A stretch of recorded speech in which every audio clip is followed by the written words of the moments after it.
All right, we are back on LinnFit Coaching Podcast. Today we're talking a little bit about nutrition being the foundation, okay? This is totally a cliche phrase. I know that as I say it. Like how many times have I said that myself as a nutrition professional? But I want to dive into this a little bit today. Like why is it kind of cliche? Why do people not really respond to it? Why is nutrition ultimately one of the most important things? Why is it foundation? Like, what does it even mean that it is a foundation? So like before we dive into this today, like I just want to like level with like where, if you're listening to this, like where might you be at right now?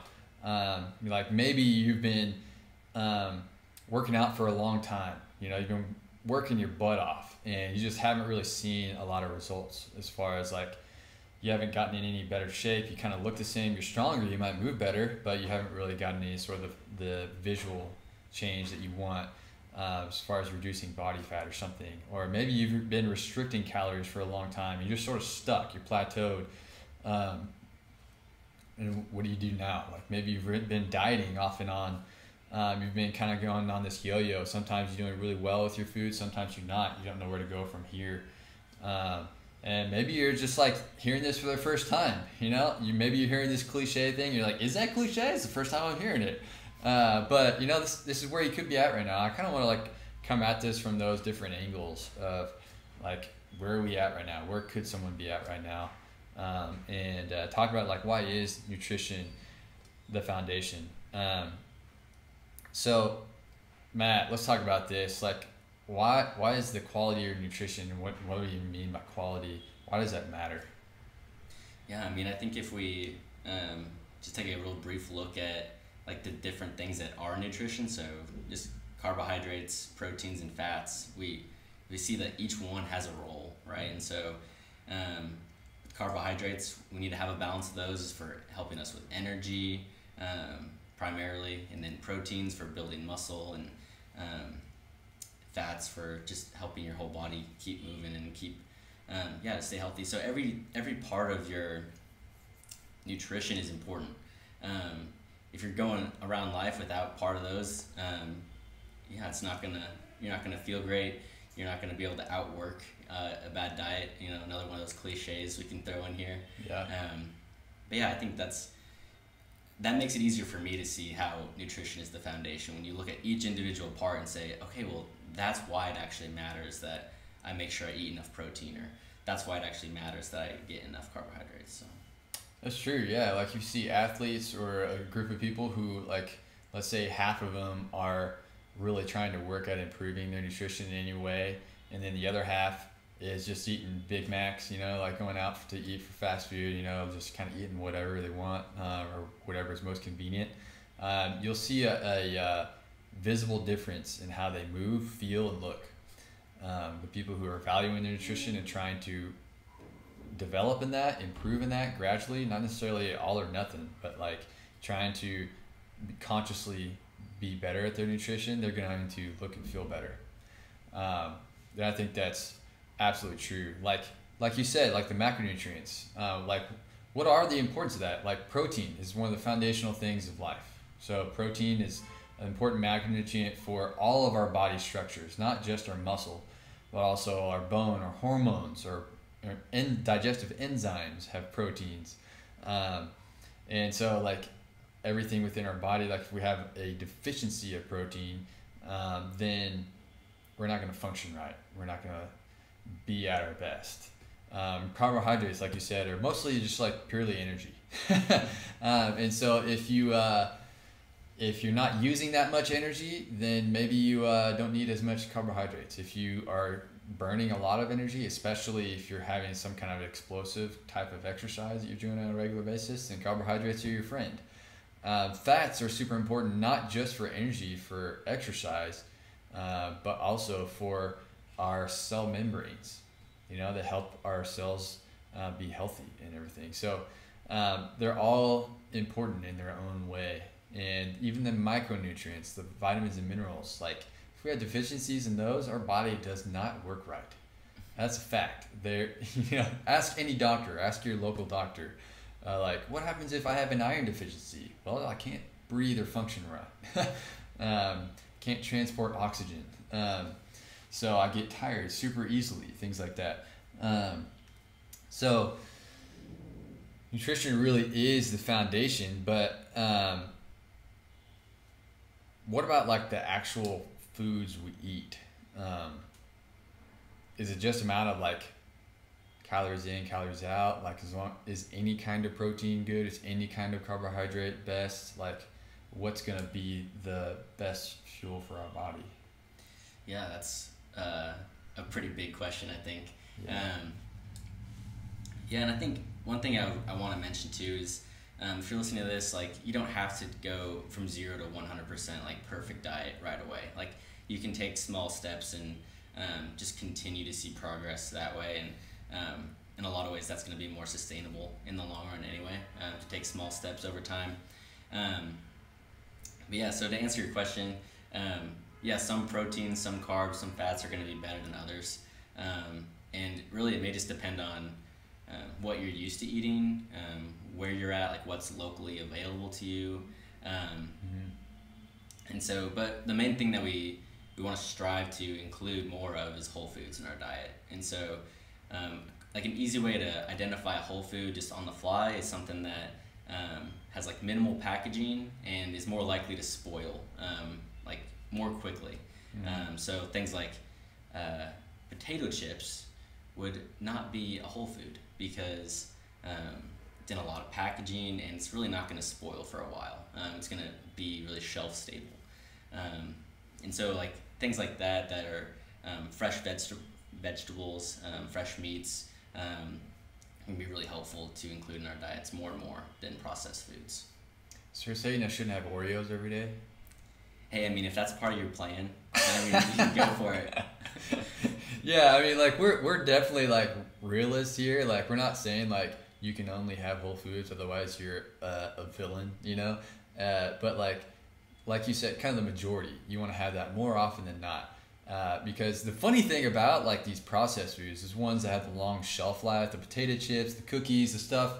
If you go into a grocery store, they're kind of in the middle aisles. They have fancy, colorful, attractive packaging that you want to take a look at, you know, and they're always super palatable. There's actually like billions of dollars put into this food science industry to figure out how to engineer food to make you want to keep coming back for it. And so whether it's a cookie or a pasta, like how can we specifically manufacture this so that not only does it taste good, but it's addictive? How can we sort of activate sort of this reward mechanism in your brain? So it's like, it's kind of scary. They're like, man, you're manipulating me like that? Like, why did I buy that cookie? Is it because you did that, or is it because I chose that? You know? So that's kind of what they do with processed foods. It's highly palatable. It doesn't necessarily fill you up because it's so processed, it makes it easier for digestion, which is kind of a dangerous thing, because if it's easy to digest, that means not only do you digest it and absorb it really quickly, but also that means you don't stay full very long and you absorb almost all of the calories in the food. And so that comes with a number of things. Like, if I absorb almost all the calories, that means whatever's on the package is mostly what I get. And I'm going to be snacky or hungry not very long afterwards because I digest it and absorb it quick. But compare that to whole foods, say whole cuts of meat, whole grains, fruits and vegetables, beans, lentils, starchy tubers, things like that. These are actually mostly water. Believe it or not, they're mostly water. Like for example, our bodies are most like 70% water. Mm-hmm.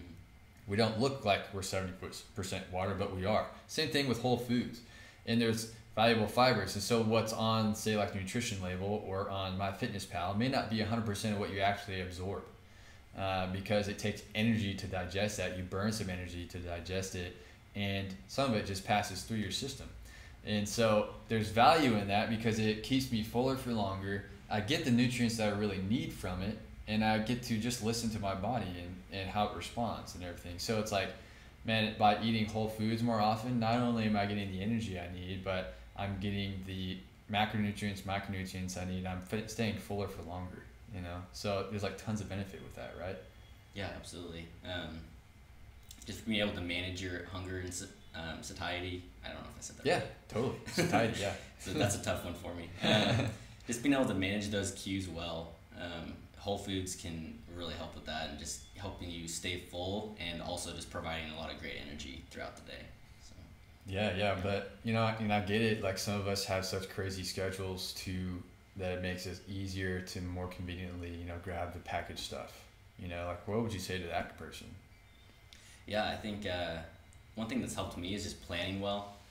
So whether that's meal prepping a lot of different meals at one time, and then just spreading them out throughout the week, or yeah, even like I mentioned earlier, like you talked about Oreos. It's like, man, if there's one thing that you like really just you need to have that, right?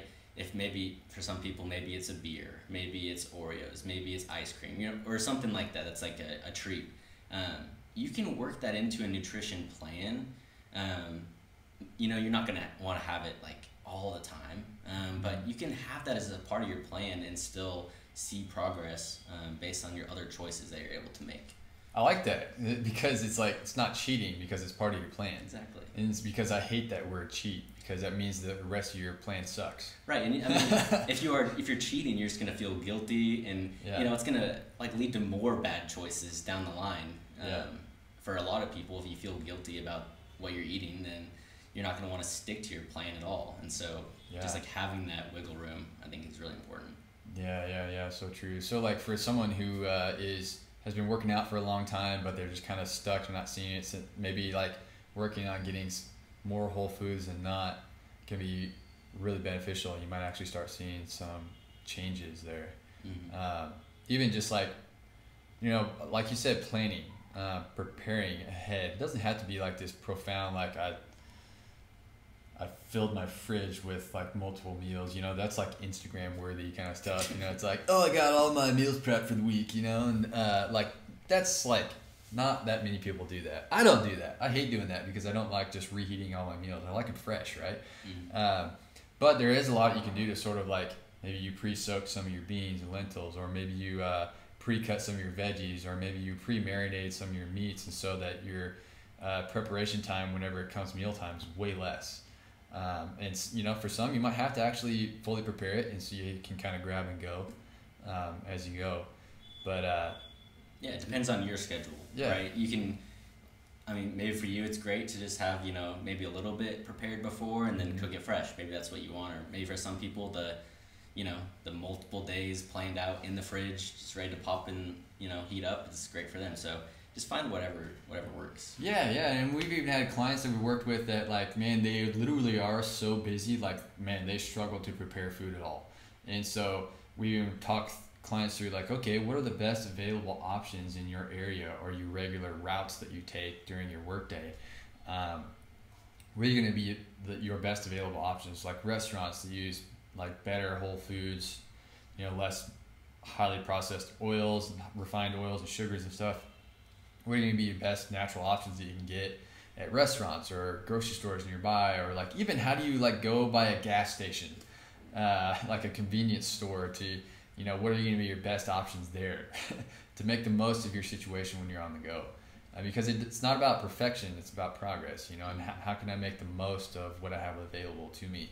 If you do that more often than not, then you're gonna make progress. You're gonna be closer to who you want to be. And of course, if you want to be like, absolutely beyond ripped, then there's a cost to that. You have to say no to things. You have to make time for your food preparation and planning stuff. But majority of people just want to be a healthier version than what they are right now, or they want to maintain a certain degree of health, and they don't need to be, that elite athlete or that crazy six pack. It's like that's not what most people necessarily want / need for their whole life. And so find that happy medium that works for you to get the least processed foods is going to be better. Yeah. But what about like, okay, someone who has been dieting up and down and they're kind of struggling, like how do I find consistency? Like how can they better make nutrition the foundation for themselves? Yeah, I think I mentioned this briefly earlier, but just having those like small things that you're going to do consistently. Like you're like 10 out of 10 gonna do it every day. That's great. And so maybe that's like an example I use a lot is just you drinking black coffee. I'm gonna drink coffee every day. Am I gonna put milk and sugar in it? Or am I gonna have black coffee? It's like, okay, well, that's like a simple change that can just lead to more consistency, more like after I feel really confident I can do that every day, then maybe I can make one other change to a whole food and just be consistent in that. And so it kind of has like a snowball effect when you just, you just consistently make more and more choices, and you'll feel better and better. You'll actually start desiring those choices, those whole foods more than you did at first. Yeah, that's true. That's super true. Like, yeah, like just making one habit at a time. Like, so like if you're in this yo-yo cycle of dieting and not dieting, maybe you're having too of extreme of mentality. Mm-hmm. Maybe you need to look back and see, what did you learn? What was good about some of those diets that you tried? And what's sort of a happy in between that you could actually sustain, you know? Right. Maybe it's, like you said, like not getting calories from your beverages, you know? Like your coffee, take out the milk and sugar. I'm thinking about that because I'm drinking coffee right now. It's great. Black coffee, I love it. But, what's a small thing with Whole Foods wise that you could do? Like maybe I'm going to try to have a serving of vegetables a couple meals out of the day. Add that in so that I don't have room for other things. So it's like working on one habit at a time and building that rather than you going like all or nothing. It's like, oh, I'm gonna go all in on this. That's too much. I couldn't do it. I'll just forget it. Right, and I was gonna mention that the all or nothing mindset really just leads to burnout. It's not gonna help you. Like, you're not trying to live healthily for these next 6 months. Like, you want to be a healthy version of yourself for the long haul. So just having like sustainable choices that you can make is gonna make you much more successful at doing that. Yeah, super true. Yeah. Okay, what about someone who has been like restricting calories for a long time and they're totally stuck? Like, how does their perspective on nutrition and how it needs to, maybe, someone who's been restricting calories obviously is considering nutrition as being the foundation of how they can create body change. But how can that perspective shift a little bit to find a better sustainable or even new progress they've been wanting? Yeah, I think, like you mentioned, they are already considering nutrition, so that's a great place to start, is just investigating more of what that could look like to change what they're doing. So if something's not working, we can change things, right? We can try different opportunities. And so, maybe for that person, their body may just be thinking that they're constantly starving, right? Because they're not eating enough calories. And so maybe people in that situation just need to understand that it's okay to eat some more calories. It's okay to fuel their body for what they actually need to do. I think you know a lot more about the science of a situation like that than me, so I'll let you talk about it for a little bit. Yeah. Oh man, it's like I can go on a soapbox. You want me to go on a soapbox? Sure. Well, it's kind of fascinating because like the physiology of our body is it's fascinating. That once you understand it, it's like, oh my goodness, what am I doing to myself? And so, for example, whenever you do sort of a micro dose, like you restrict calories for a short time, you can create a change. Your body will keep functioning the way it is. Let's say you increase your activity a little bit, you restrict calories for a short period of time. I'm talking like 4 to 6 weeks maximum. Like, your body is probably going to lose some weight, and you might even be able to still add a little bit of muscle during that time if you're training right. So, but if you prolong that calorie restriction and you keep exercising more and more, you keep trying to make progress, what happens is your body sort of switches hormonally, where it's like, oh, this isn't just like a temporary thing. I need to actually lower my engine. I need to decrease how much we're burning in this exercise or my daily activities, or even just sitting around. I need to lower that. What's called your basal metabolic rate, your resting metabolic rate. This is how much your body burns whenever you're just sitting around. It's like it realizes, oh man, this might be forever. We're in a famine, you know, like we don't know when we're going to get more food, and so it's going to actually lower that set point, that resting metabolic rate. How does it do that? It lets some of your muscle mass go. It lowers your ability to perform. So like that would, you would notice that because you're not able to maintain intensity in an exercise or workout, or you sort of like, you're not able to finish. And so like you end up maybe sort of looking the same, but you're not performing the same. You might be losing sleep. You might have other signs of stress, like your joints ache. You're not able to think clearly. You might be more irritable, like you get angry or upset with people easier. These are all signs of just like some energy deficiency. Your body's not getting enough.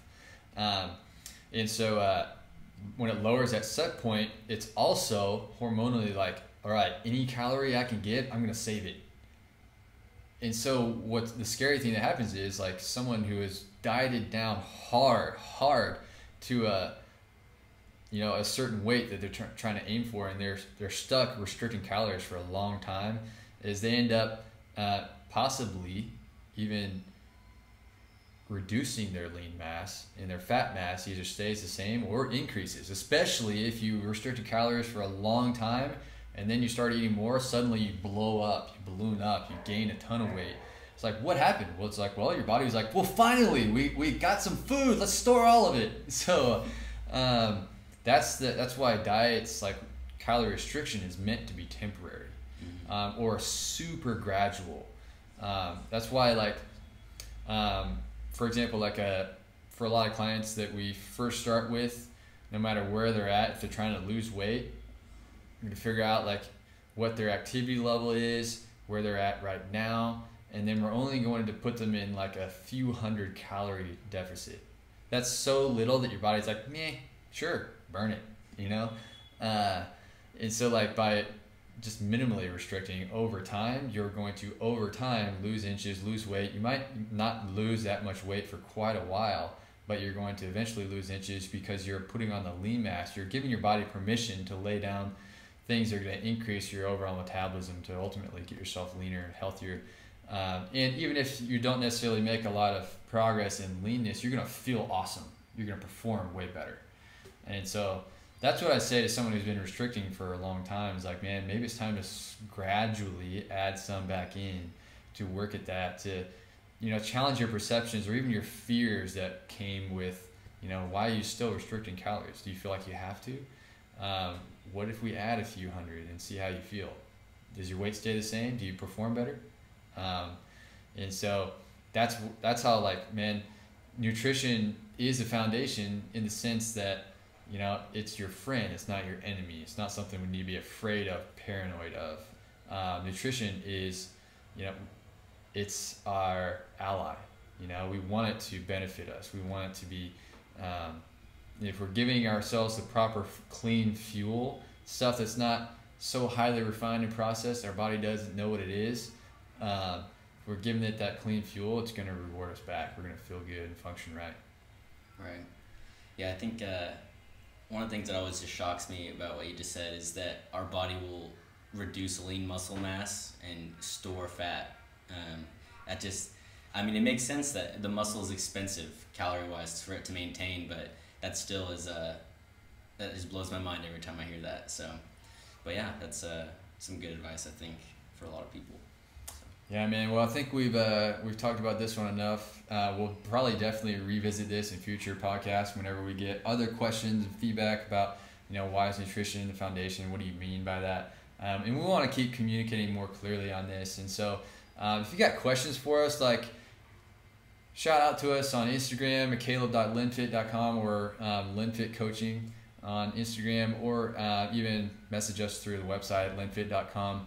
But also, man, if you guys like this, if you love this content, would you give us a rating on Apple Podcasts? Give us a 5-star rating and a review. That really helps us a ton. Or if you're watching this on YouTube, give us a review, share it, like get the word out there. If you feel like this benefited you, it could benefit anyone else. We want other people to know about it because we're doing this for free. We want to put these out there for free with no ads, and we want people to really benefit from this. We want systemic change. We want people to have a different relationship with food and their fitness. And so that's our ultimate goal in LinnFit coaching, is to add value to you and to benefit not just an individual, but the society at large. So good stuff, man. We'll revisit this again. Sounds good.